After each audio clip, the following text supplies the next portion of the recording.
Bonjour les amis, je vous invite aujourd'hui à faire de la crème de marron, enfin crème de châtaigne. C'est merveilleux, merveilleux, je n'aurais pas fait mieux moi-même. Pour cela bien sûr il nous faudra des châtaignes. Là ici j'ai 1 kg déjà prêt. Alors bien sûr vous avez vu ma vidéo précédente, sinon allez-y regarder voir comment j'ai obtenu ceci, comment j'ai pelé mes châtaignes. Allons viens regarder Albert. On voit ça me fait une belle purée de châtaignes. Ensuite c'est très simple, on va allumer le feu.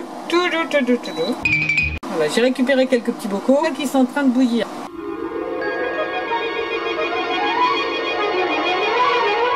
Alors j'avais un petit fond d'eau qui me restait au fond, c'est fait exprès, soit moins sec. Et j'ajoute, alors au niveau sucre, vous allez mettre ce que vous voulez. Moi, je mets la moitié, c'est-à-dire pour 1 kg, je mets 500 g de sucre, plus un sachet de sucre vanillé.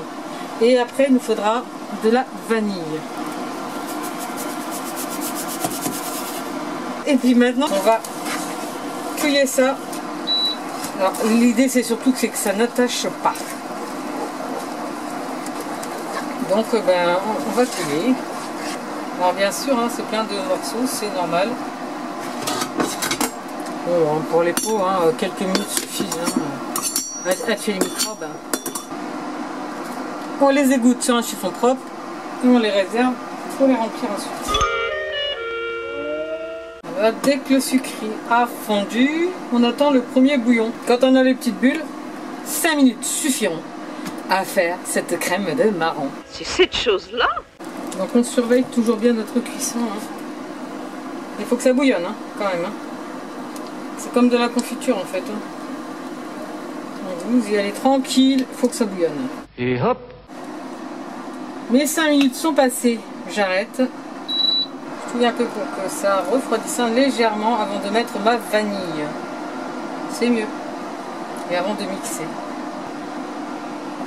Voilà, ça refroidit, ça commence à s'épaissir. Je vais mettre une bonne loupette de vanille. Tac. Après, il faut mettre, hein.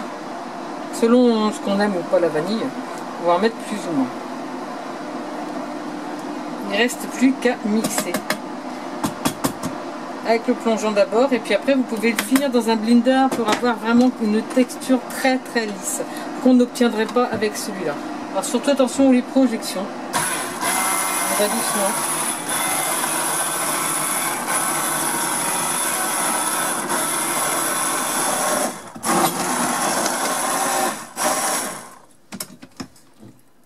Pas mal, hein?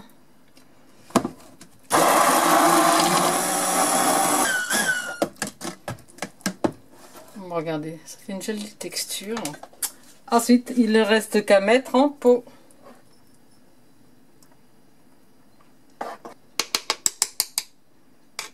Voilà.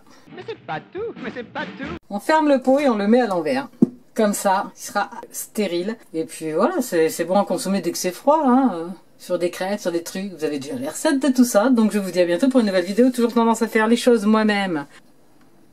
Dum dum dum dum dum dum dum dum dum dum dum.